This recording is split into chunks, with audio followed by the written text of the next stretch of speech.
حتیٰ کہ داڑھ کے دانتوں سے مضبوطی سے جکڑ لینا۔ اس کا مطلب یہ کہ سنتوں سے آپ کو بہت تیزی کے ساتھ برگشتہ کیا جائے گا۔ ضروری نہیں ہے کہ کوئی یہ نام لے کر کے آئے کہ سنت پر عمل نہیں کرنا ہے، سنت کیا چیز ہے، اس کی کیا حیثیت ہے، کوئی ضروری نہیں ہے۔ الگ الگ ناموں سے، الگ الگ بینر کے ساتھ، ہے نا۔ ہم نے بھی عرض کیا آپ سے کہ کہیں سنت کے سامنے عقل غالب ہے، عقل، لاجک، دانشوری، اس لیے وہ پہلے ہے، سنت بعد میں۔ ان کے یہاں عقل پہلے ہے، سنت بعد میں ہے۔ جو سنت سمجھ میں آئے گی اسے تسلیم کریں گے، جو سنت ان کی عقل میں نہیں بیٹھے گی اسے تسلیم نہیں کریں گے۔ یہ بھی ایک راستہ ہوگا آپ کو سنت سے دور کرنے کا۔ اور آج کہا بھی جاتا ہے بھئی آپ ذرا کم سے کم اپنی عقل کا تو استعمال کرو۔ کیا یہ حدیث مان سکتے ہیں؟ کیسے مانیں گے اس بات؟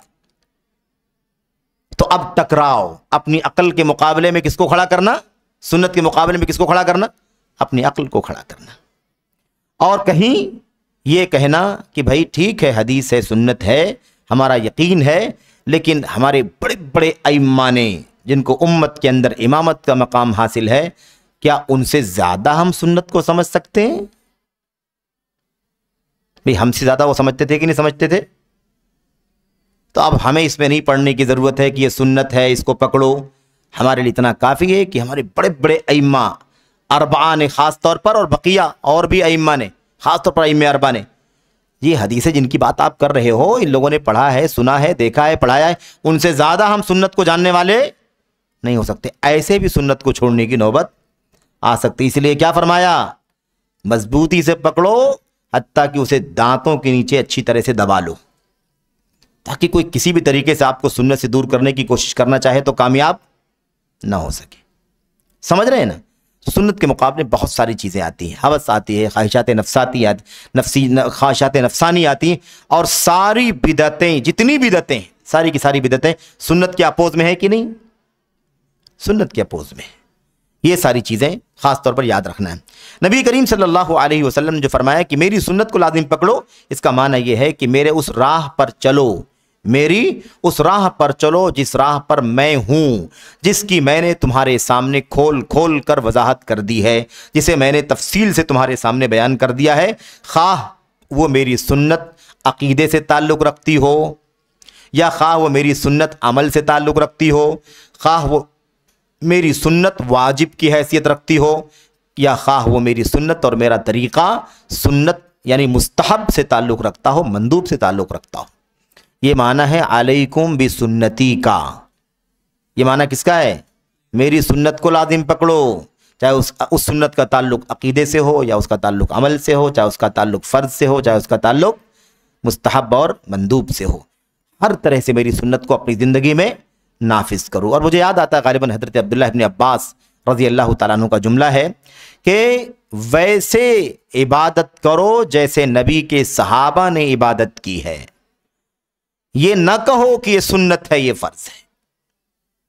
تعبد اللہ یا اعبد اللہ، اللہ تعالیٰ کی عبادت کرو کما تعبدہ اصحاب رسول اللہ صلی اللہ علیہ وسلم، جیسے نبی کے صحابہ نے اللہ تبارک و تعالیٰ کی عبادت کی ہے۔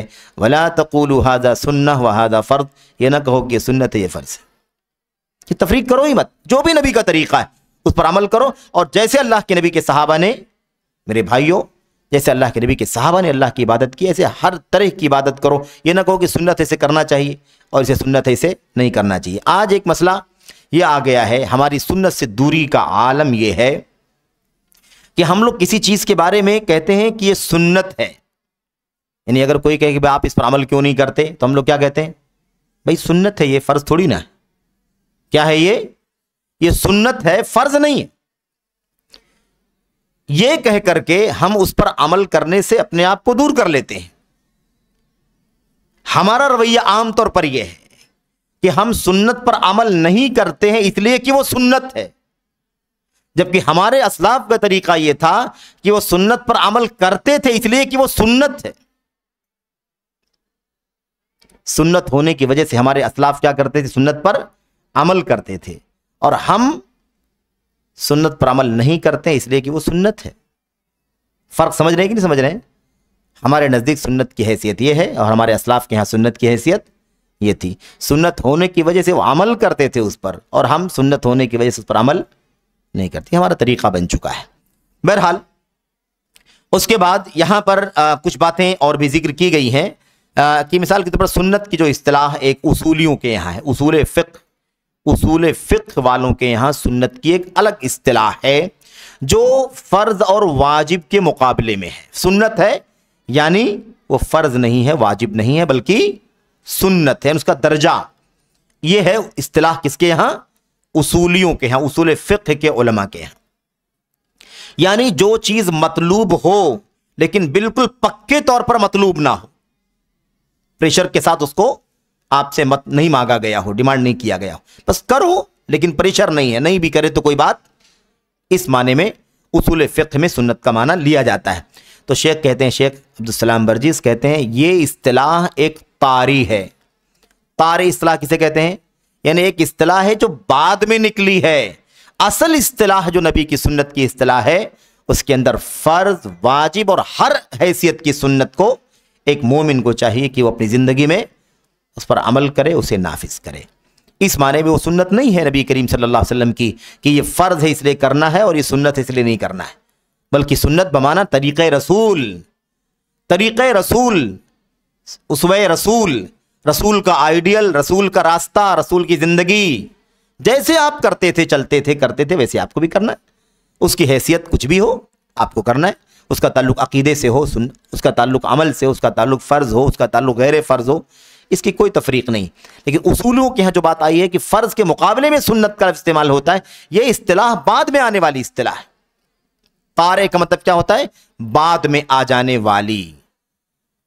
اس کا مقصد کیا ہے؟ کسی حکم کے بارے میں یہ بتانا مقصد ہے کہ اس کا حکم واجب کا بنتا ہے یا اس کا تعلق غیر واجب کا بنتا ہے۔ اس کو بتانے کے لیے اصول فقہ کے علماء کے یہاں یہ اصطلاح آئی ہوئی ہے، تو یہ اصطلاح بعد میں آئی ہے۔ اصل جو اصطلاح ہے اسلام کی، سنت کی، وہ یہی ہے کہ اس سے مراد طریقہ رسول صلی اللہ علیہ وسلم ہے۔ بہرحال خلاصہ کلام کیا ہوا کہ شریعت اسلامیہ یا شارع علیہ السلام یعنی اللہ اور اس کے رسول صلی اللہ علیہ وسلم کی زبان سے اگر ہم سنت کا معنی جاننا چاہیں تو یہ ہے معنی کہ وہ شریعت کا طریقہ، شریعت کا وہ راستہ جس پر نبی کریم صلی اللہ علیہ وسلم چلتے رہے، اپنی عبادات میں، اپنے معاملات میں، اپنے اخلاق میں اور اپنے حرکات و سکنات میں، تمام چیزوں میں جس راستے پر نبی علیہ السلام چلتے رہے، اسی کا نام کیا ہے؟ سنت۔ یہاں یہ سارے جھگڑے ختم کہ اس کی حیثیت فرض کی ہے یا اس کی حیثیت غیر فرض، کسی کوئی بحث نہیں سے۔ خیر، کہتے ہیں عروہ بن زبیر رحمۃ اللہ علیہ کہتے ہیں السنن فإن السنن قوام الدین، لوگو سنت کو لازم پکڑو، لوگو سنت کو لازم پکڑو۔ یہ زبر لگا ہوا ہے نا، السنن، اس کا معنی کیا ہے؟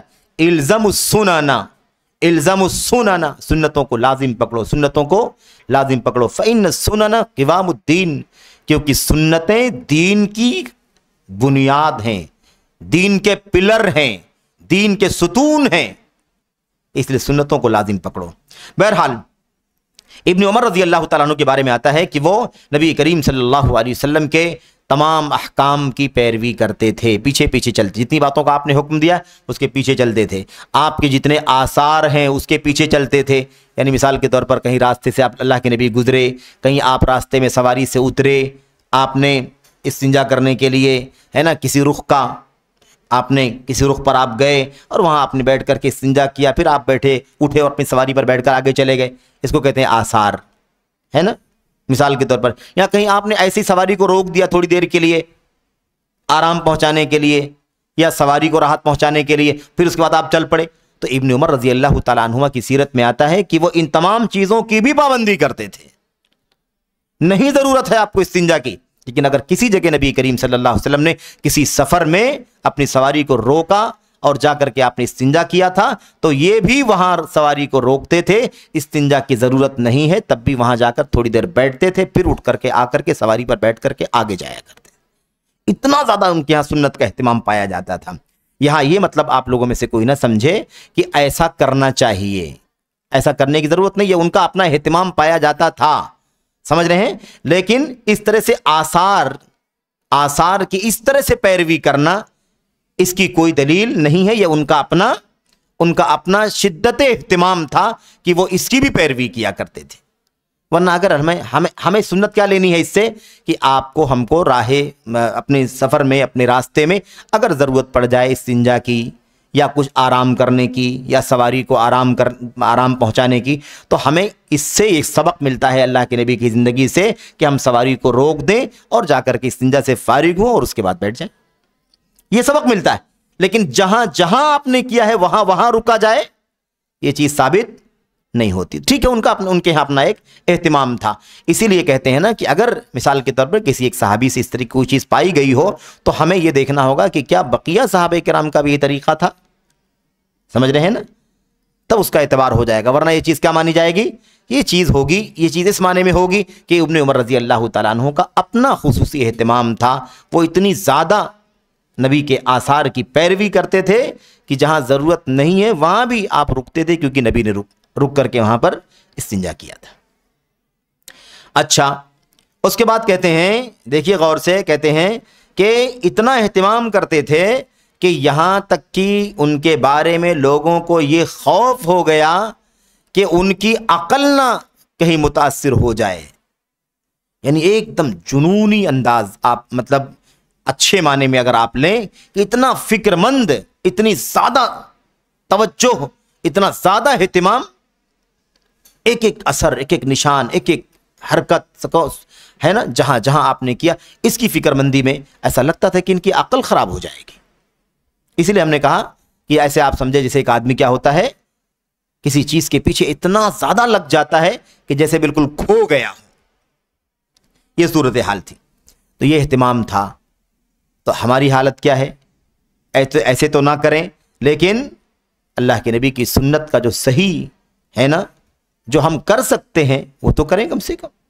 اور کیا کہا؟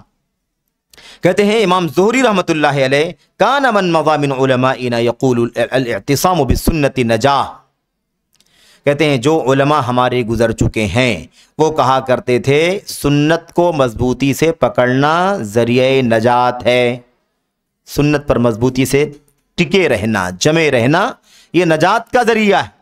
اور یہی بات امام مالک رحمۃ اللہ علیہ نے اپنے الفاظ میں کہی تھی کہ سنت یہ نوح علیہ السلام کی کشتی ہے۔ سنت کیا ہے؟ نوح علیہ السلام کی کشتی ہے کہ جو اس پر سوار ہوا وہ نجات پا لیا، اور جو اس پر سوار نہ ہوا وہ ہلاک ہو گیا۔ بالکل وہی مسئلہ، جو سنت پر قائم رہے گا وہ نجات پائے گا، جو سنت سے برگشتہ ہو جائے گا وہ ہلاک اور برباد ہو جائے گا۔ بالکل یہی مثال ہے جیسے کہ امام مالک رحمۃ اللہ علیہ نے اس کی تعبیر سفینہ نوح، کشتی نوح سے کی ہے۔ بہرحال تو یہاں سے مزید جو باتیں آگے آ رہی ہیں، نبی کریم صلی اللہ علیہ وسلم کی سنت پر مضبوطی سے کاربند رہنے کے فوائد کیا ہیں، یہ اگلا جو عنوان ہے، اسے انشاءاللہ تبارک و تعالیٰ ہم لوگ اگلے درس میں پڑھیں گے۔ یہاں ایک حصہ اس مضمون کا مکمل ہوا، اور اگلا جو گوشہ ہے وہ انشاءاللہ تبارک و تعالیٰ اگلے درس میں ہم پڑھیں گے۔ اللہ سے دعا ہے کہ اللہ تبارک و تعالیٰ ہمیں اور آپ کو سلفی دعوت کے اصولوں میں سے اس بنیادی اصول کو صحیح معنوں میں سمجھنے کی اور اس کا اپنی دعوت میں اہتمام کرنے کی توفیق عطا فرمائے۔ آمین رب العالمین، وصلی اللہ وسلم وبارک علی نبینا محمد وعلی آلہ وصحبہ اجمعین۔ السلام علیکم ورحمۃ اللہ وبرکاتہ۔